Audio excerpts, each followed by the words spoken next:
Hello, this is Scott Carpenter, and welcome to another episode of the Sasquatch Awareness Project. I know it's been a week or two since I made any content, and I apologize. Just a lot going on, a lot of backyard projects, and getting ready for some upcoming things. There's a project that I'm involved in. I think everybody's going to be very, very happy with, and that's all I can say. And that's coming up, and I'm getting prepped for that, and that's very exciting. I know I hate, you giving us all kinds of stuff, telling us that, you got a project, blah blah blah. And I get it. I mean, nothing. I hate nothing worse than somebody tell me, I got something coming up and I can't tell you. But that's the way it works when you're dealing with production companies and TV and all that good stuff. They're, secrecy's a big thing, keeping your mouth shut. So I'm going to try my best to keep my mouth shut. But that's one of the reasons why, I'm a little bit derelict to my duty. And I was going to do the kind of the summary and the wrap up of my series on my book, the Sasquatch Awareness Project, but I was listening to a podcast with Whitney Strieber, and he's the guy who was abducted. He's a writer, a very well-known writer, and of course he's written books that have been made into movies based on his abduction experiences. And he's a highly educated person, very logical person, and so when he first started, they first started abducting him. At first, he thought he had lost his mind. He was crazy, but then he went to the doctor after he had been abducted, and there was actual physical evidence. There was on his body and in his body to what they'd done to him. And they violated him, and through the years, he's continued to write, books about his experience, and he's very famous.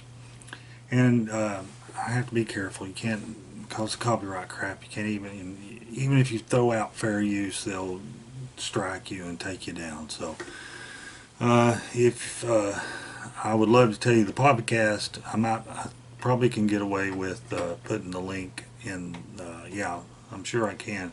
I'll put the link to that podcast that he was doing with some other famous people in the comments. But I'm just all over the place, but bear with me.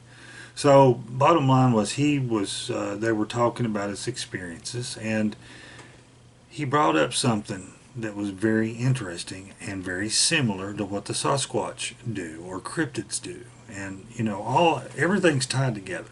The Bigfoot phenomenon, UFOs, orbs, cryptids, hauntings, ghosts, all this stuff, demonic, all this stuff's wrapped up, and it's all related. And I keep telling you that, but what he said he had found a reoccurring theme for those people who had experiences with, what we would call UFOs and aliens and abduction scenarios, or would see them. And that is that they would do just absolute crazy things.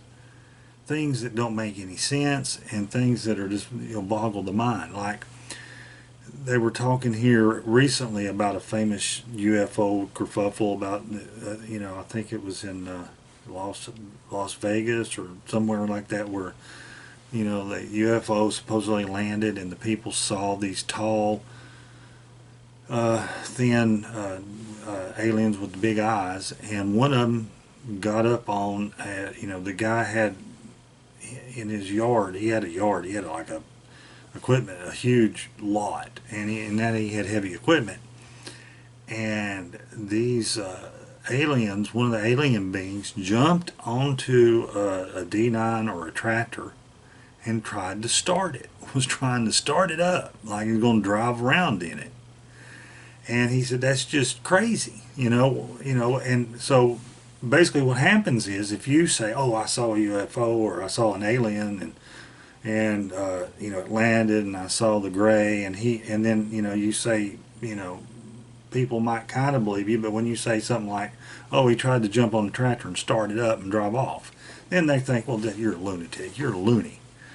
But like he said they do that. He said that is a thought out strategy, and what they're doing is it's twofold.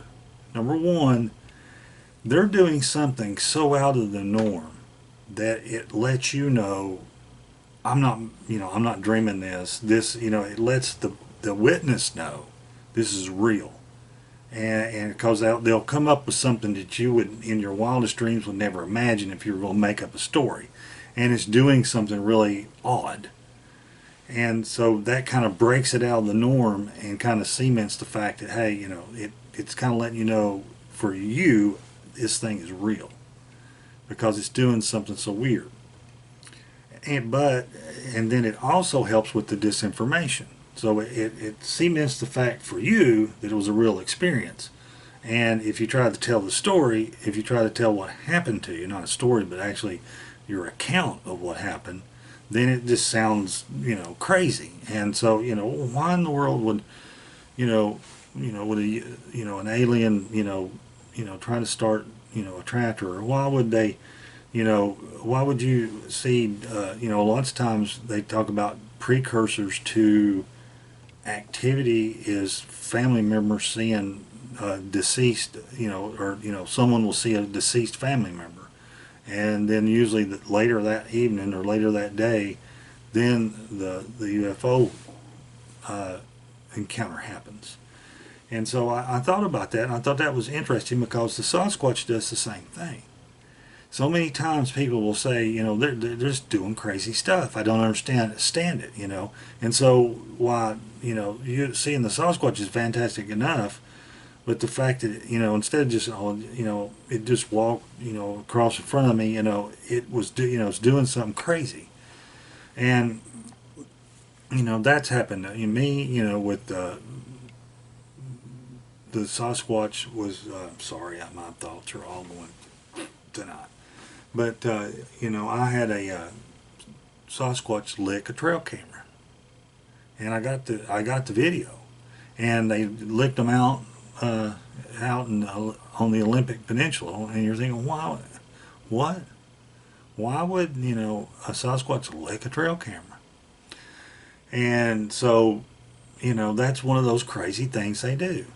They always leave patterns. Like you think, well, why would a Sasquatch, dabble and make symbols or do silly stuff like that? And they do that with me, and they do that with others, because I know, based on years of experience, it's a pattern I recognize, but anybody else would see it and they're like, man, it's just a random pile of rocks or sticks. And it also brought to mind Igor Bursov, and he's a Russian scientist, and he studies Bigfoot, has been doing it for 50, 60 years. He must be 100 years old. But he has, again, I can't do it, show pictures because the strikes and all that, but he has photographs of a Sasquatch, and this Sasquatch likes to drive a car, And he also likes to drive tractors. And he has pictures of that. Of course, that immediately, 98% everybody throws their hands up. That's bull crap. I'm calling BS. No, Sasquatches ain't going to drive a car. Sasquatch ain't going to do this. You're not going to be able to get one of them. It's CGI. It's whatever. It's a guy in a suit, blah, blah, blah. And that got me to thinking about Whitney Strieber saying, how the alien got up on a piece of equipment and tried to start it up. And then you got a Sasquatch that likes to drive a car or drive a tractor, and they got pictures of it. And for Igor and the people in that study, I'm not going to say it's real or it's not real, because I've seen them do crazy, silly stuff. But if you think about it, it cements it for Igor and them. This thing, he's real and he's doing it, but he's doing something so outlandish that if you show the pictures, then people are going to think, oh, so you're a lunatic. That's crazy. That's CGI. That's a guy in a suit. No, everybody knows. There's that. You hear that. Like, everybody knows that Sasquatch don't drive a car. So I thought that was extremely interesting and want to talk about that, because it's just, I am convinced that they do the crazy stuff to mess with us, and I've always said that they lick the cameras and they make the whoops and they hit the, make crazy sounds and do all this stuff. They're messing with us. It's plain and simple. It's not rocket science. There's not, a lot of people, try to find some ulterior motive or try to say, well, see, they're just dumb apes. No, they're not dumb apes, but they're screwing around with us. And so that's why I don't discount anything like that. If someone says, well, it was driving a car or whatever, so it was, it was licking, the window, okay? They're going to do outlandish, silly things. So it's kind of hedge their bets. It's a protection method to keep us thinking, that this is silly, this is ridiculous, that this footage we're seeing can't be real because he's doing X. He's licking the trail camera, or he's taking a stick and whacking it, upside a tree. What kind of being would do that? So I just wanted to talk about that because I thought that was extremely interesting, how in the UFO field for years this guy has noticed that they've done this. This is a strategy they use to help keep the to kind of keep it tamped down. In other words, they're able to make contact and they're able to do things with people or to people, but they do things so outlandish that when the person tries to tell his story, tell about his account of what happened to him, they're not believed.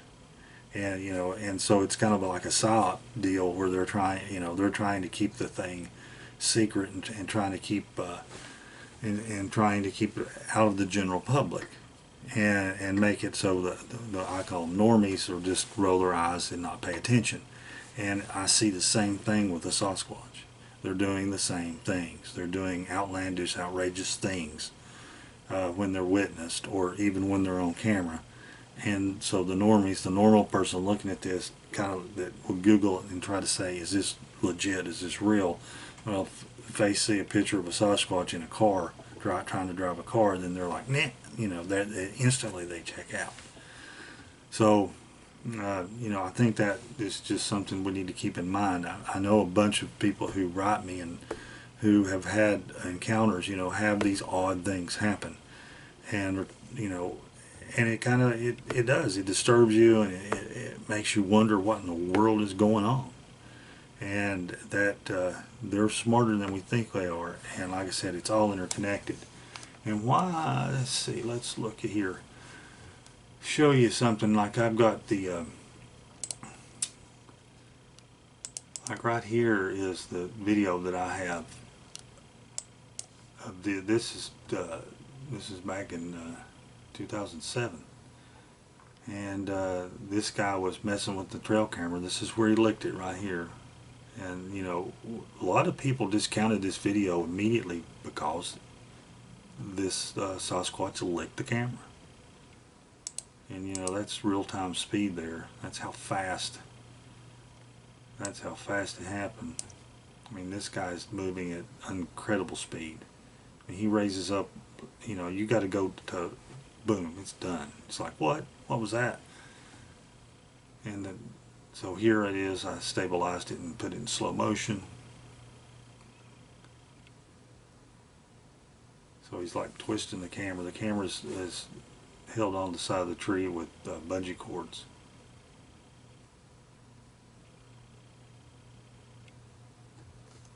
It's still like, what? And here I am frame by frame. Speed it up just a little bit. You can see the nose. That's the chin right there. Right there is where he sticks his tongue out and licks the camera. I got it looped. And that's crazy. You know, why would this camera was? And then he sticks his eye in the camera right there at the end. You know, the question is, why in the world would the Sasquatch climb a tree? Or I don't know if he climbed it. The camera was at 9 feet. So this, whatever this thing was, it was 9 feet. So here's here's the tongue. See his tongue? He's sticking his tongue out. It's blurred, yes, and it's not a high def camera, best I had, but you can see there he is licking that camera. And the camera is in a steel metal case. Or say looks like he's licking to the right of the lens there. And then here's there's the sequence. There's the tongue out, and there's the lick. And there's the very last frame where he sticks his eye in the camera and looks in the camera. You can see his eye there and then the side of his head. It's pink and off-colored because it's daylight, but since his face was right in the camera, it set off the infrared mode for at nighttime. So that's why you've got this pink hue instead of color, because it's been clicked into black and white or into infrared mode.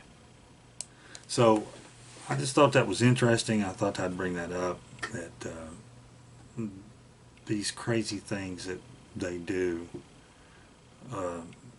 could definitely be a part of a bigger strategy of keeping this it's a way for them to keep it under wraps. It's a way for them to keep the exposure down and to, you know, keep people wondering about what's going on.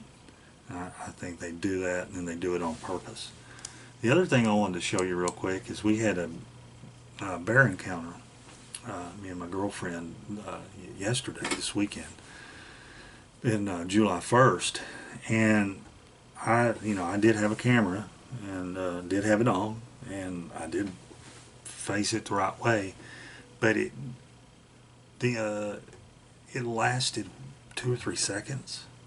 And I've done this before with other bear encounters, because this is a very close and very accurate way,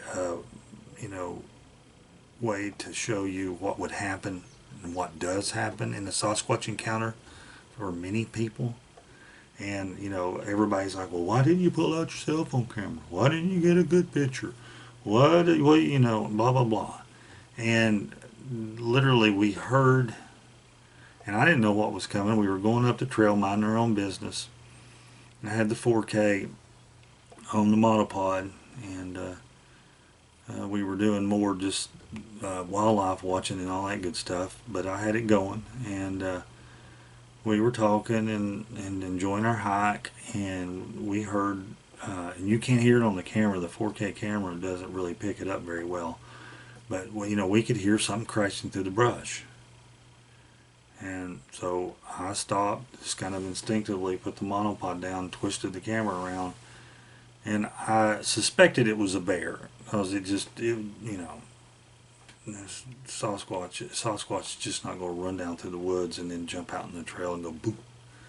But you know, you never know. But this bear, I mean, this encounter was a small bear. It was, it was a yearling. It was a cub, you know, maybe 50, 60 pounds. Don't know where Mama was. It was running from something, or and kind of confused. So it was a kind of, the bear's behavior was a smidge weird. What was it running from? Don't know. I was thinking maybe that a Bruin, a male bear, was, you know, after it to kill it, because the male bears, you know, they'll kill the cubs, especially if another, if the cub's not there, to force the female to come in the heat again.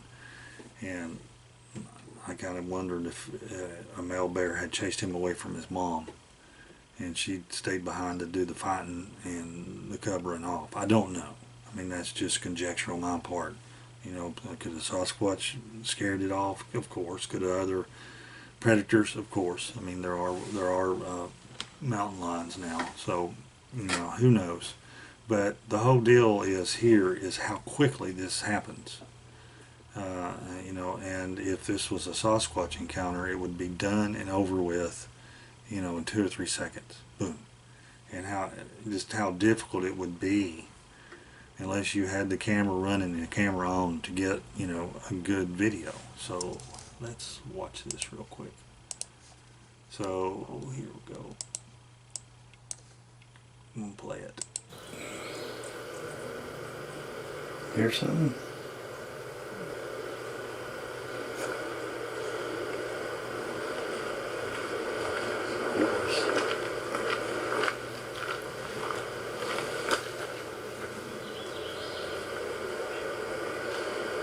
Hey, hey, hey!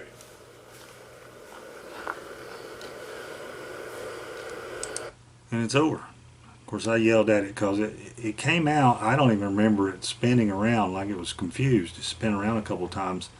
When I first saw it come out, I was trying to getting the bear spray out, and then it started running towards us. And then I started yelling at it because, you know, I don't want to deal with a 60-pound bear either way. I don't think it'd kill me or nothing, but it's sure, that would have been not fun if it had run at us and then figured out we were not who it thought we were. But I'll play it again one more time.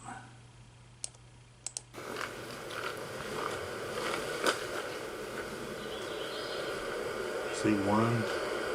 Hey, hey, hey! He spun around there one time. Hey, hey, hey! And then off he went.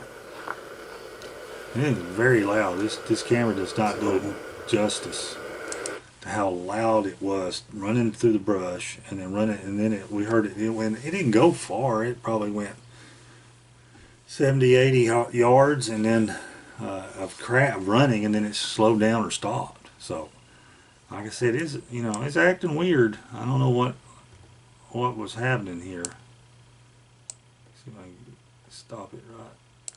You can see him there. Hey, hey, hey, hey! I wasn't going to give him a chance to run towards me, because he did. You know, he was coming right at us for a second.